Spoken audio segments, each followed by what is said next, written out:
যে নর্মালি ঘরে থাকার জন্য তাকে ঘরটা গোছানো উচিত। ছেলের বউ আসুক আর মেয়ের জামাই আসুক, ব্যাপারটা তো মানুষই আসতেছে, তাই না? তো ঘর না গোছায় যদি মানুষ আনেন, ব্যাপারটা বুঝতে হয়ে যায় না?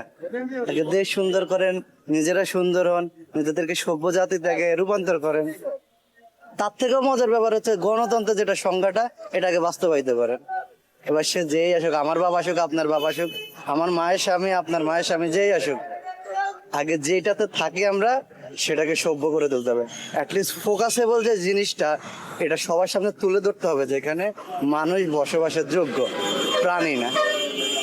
সুস্থ মস্তিষ্কের, সুন্দর দেখতে, সুশ্রী এবং সভ্য জাগতিক যে জীব চলাচলের যে একটা জায়গা, সেটা গড়ে তুলতে হবে।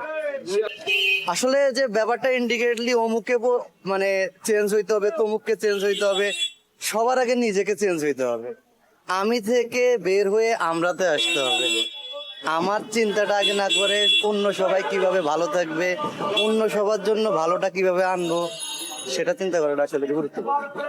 এটা আপনার জন্য, আমার জন্য, এটা সবচেয়ে গুরুত্বপূর্ণ। যেটা যেই করুন, হোক রাজনীতি বা ঘর সামলানো বা আপনার কর্পোরেট যে জায়গায় হোক, আগে বাকি মানুষগুলা কিভাবে ভালো থাকবে সেটা চিন্তা করলে দেখবেন আপনার জায়গাটা অটোমেটিক্যালি সুন্দর। কেউ পিছনে কুত্তার মতো লাগবে না, কামড়ায় না আমার জন্য। আসলে আমরা তো বিগত বছরগুলো থেকে যা দেখছি সেটা হলো যে আমাদের রিসেন্ট টাইমে আমাদের বেকারত্ব বৃদ্ধি পাচ্ছে। এতই বেকারত্ব তৈরি হচ্ছে যে আসলে কে জব করবে বা কে বিজনেস করবে কোনো ফিক্স করতে পারতেছে না। কোনো ভার্সিটি থেকে আমরা পাশ করতেছি ঠিকই, বাট ভার্সিটিগুলো থেকে আমাদেরকে কোনো প্যাথওয়ে দেখা দিচ্ছে না। সো আমি আশা করি যে আমাদের এডুকেশনাল সিস্টেমটা চেঞ্জ আসবে একটা, যেটা খুবই জরুরি।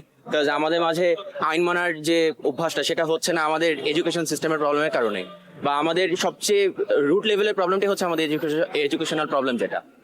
দেন আমি একটা জিনিস চাবো, সেটা হলো যে ইউথরা কাজ করতে চায়, সবাই কোনো না কোনো কিছু করতে চাচ্ছে, বাট সেই ক্ষেত্রে কিন্তু সাপোর্টটা পাচ্ছে না। যে গভর্নমেন্টই আসতেছে, তাদের যারা সুবিধাভোগী আছে তাদেরকেই বিজনেস হোক বা জব হোক, এটা সরকারি হোক বা বেসরকারি, সেখানে কিন্তু তারা ওই অ্যাডভান্টেজটা পাচ্ছে। তো আমি মনে করি যে এখানে এই জিনিসটা নিউট্রাল করা উচিত। আমাদের পাশের দেশ ইন্ডিয়াতে কিন্তু সবার প্রথম যেটা দেখে মেধা দেখে, সার্টিফিকেট দেখতেছে না, বা কে কোন পলিটিক্যালি কেউ কোনো কিছুতে আছে কিনা সেটাও দেখতেছে না। যে যেটা করতে চাচ্ছে সেটার জন্য যেটা ফান্ডিং দরকার, সেই ফান্ডিংটা হয়তো বা গভর্নমেন্ট দিচ্ছে, বা এডুকেশনাল ইনস্টিটিউশন যেগুলো আছে এগুলো আমাদের কোনোভাবে দেয় না, হেল্পটা করে না, যেটা পাশের দেশে করতেছে। যার কারণে কিন্তু ইন্ডিয়া আগায় যাচ্ছে, আমরা কিন্তু পিছিয়ে যাচ্ছি। ইনফ্যাক্ট যারা আমাদের দেশ থেকে বাইরে পড়তে যেতে চাচ্ছে, তারাও কিন্তু আপনার গভর্নমেন্ট থেকে ওই হেল্পটা পায় না। কারণ ম্যাক্সিমাম হলো ইউরোপে যে কান্ট্রিগুলোর এম্বাসি আমাদের দেশে দরকার, সেই এম্বাসিগুলো কিন্তু আমাদের দেশে নাই। এটার ভিসা করার জন্য আমাদের যেতে হচ্ছে স্টুডেন্টদের ইন্ডিয়াতে। তো এই এই আমাদের যে প্রত্যেকটা পদে পদে বাধা, এই বাধাগুলোকে মানে আমাদের ইয়াং জেনারেশন কি যাচ্ছে সেটা রুট লেভেলে এসে শুনতে হবে, জানতে হবে। আমার একারটা শুনে হবে না, আমার মতো আরো 10জন 10টা আইডিয়া দিবে বা 10টা প্রবলেম নিয়ে কথা বলবে। প্রত্যেকটা জিনিসে ফোকাস দেওয়া উচিত। এটা এর থেকে বড় আর কোনো প্রবলেমের সলিউশন আর কোনো কিছু হতে পারে না। আমার মতামত হলো, দেশে একটা সুস্থ সরকার থাক, যেই আসুক যেন গণতন্ত্র ঠিক থাকে, এবং কেউ যেন রাজনীতি বিষয় কেউ যেন কাউকে প্রতিহিংসা না করে। সবাই আমরা দেশের মানুষ, সবাই যেন সঠিক পথে চলি, এবং কেউ যেন অন্যায়কে প্রশ্রয় না দেয়। অন্যায় যে করুক, অন্যায় শাস্তি যেন হয়, এবং যারা নিরপেক্ষ লোক তারা যেন অন্যায় না পড়ে, অর্থাৎ যারা অন্যায় করে নেই সে যেন অন্যায় ভুক্তভোগী না হয়, এবং এটা সুষ্ঠুভাবে যাচাই বাছাই করে যেন দেশটাকে মানুষের এখন অনেক মামলা হচ্ছে, খুন হচ্ছে, বিভিন্ন চিন্তাই হচ্ছে, এইসব যেন না হয়, এবং নিরীহ লোককে যেন না ফাঁসা হয়। অনেক পথচারী রাস্তা দিয়ে হেঁটেছে, যেন আমি যাচ্ছি আজকে, একটা গ্যাঞ্জাম হলো, যেন আমার মতন লোক যেন ওইসব গ্যাঞ্জামে না পড়ে। বিচার যেন সুস্থ হয়, এবং আমরা চাচ্ছি সুস্থ একটা সরকার, দেশের সঠিকভাবে নির্বাচন হোক সঠিক সময়। আমার প্রত্যাশাটা হচ্ছে প্রথমে নির্বাচনটা ফেয়ার হতে হবে। যেমন এখন অন্তর্বর্তীকালীন সরকার যে দায়িত্ব নিয়েছে, প্রয়োজনীয় সংস্কার না করা পর্যন্ত আমি আসলে পরবর্তী সরকার চাই না। এই জন্য চাই না কারণ হচ্ছে আবারও আগের মতো ফেসিস্টটা কেউ আসতে পারে, যার কারণে প্রথমে প্রশাসনিক সংস্কার, নির্বাচন সংস্কার এগুলো করে আমি তারপরে পরবর্তী নির্বাচন চাই।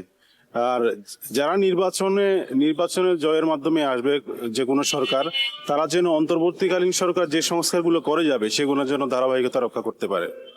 আমার কাছে পরবর্তী যারা সরকার আসবে তাদের কাছে এতটুকুই আশা আর কি। আমার প্রত্যাশা সামনে যে আসবে সেজন্য গরিব মানুষ বা সাধারণ মানুষের জন্য, দেশের জন্য ভালো উন্নয়ন করতে পারে, আমরা এটাই চাই। আর বর্তমান যেভাবে চলাফেরা করতেছি আমরা গরিব মানুষ, কোনো জায়গায় ঠিক মতো কাজ কাম করে পাইতেছি না, আবার জিনিস তরকারির দাম বেশি। হ্যাঁ, কাঁচা তরকারির বাজার তো যাইতেই পারি না, এমন অবস্থা। চালের কেজি 60 টাকা 70 টাকা, মানে এগুলা গরিব মানুষ আমরা আর কোনো কাজকর্ম করে কুলাইতে পারতেছি না আর কি। আমরা চাই আগামীতে যে সরকার আসুক সেই জন্য দেশের জন্য ভালো উন্নয়ন করে, এইটুকুই চাচ্ছি আমরা। আমাদের সাধারণ মানুষ হিসেবে যে নিত্যপণ্যের দাম কমাবে তারই দরকার। এখন যে সরকারি আসুক, আমাদের জন্য জিনিসপত্রের দাম কমে, যে এখন যে ইনকাম করি এ দিয়ে চালানো যায় না, একদম খুব কঠিন হয়ে যায় আমাদের পক্ষে। এত দাম বেশি যা বলার বাহিরে। সব জিনিসের ছেলে পেলে পড়ালেখা এগুলো হিমশিম খাওয়া যায়, থাকে না কিছু, অনেক কষ্ট হয়ে যায়। আগে সপ্তাহে 5 দিন চালাইতাম, এখন মাস ভরাতে চালাই কুলাতে পারি না। আগে এত কখনো গাড়ি চালাইনি, এখন এত বেশি চালাই তারপরেও কুলাইতে পারি না।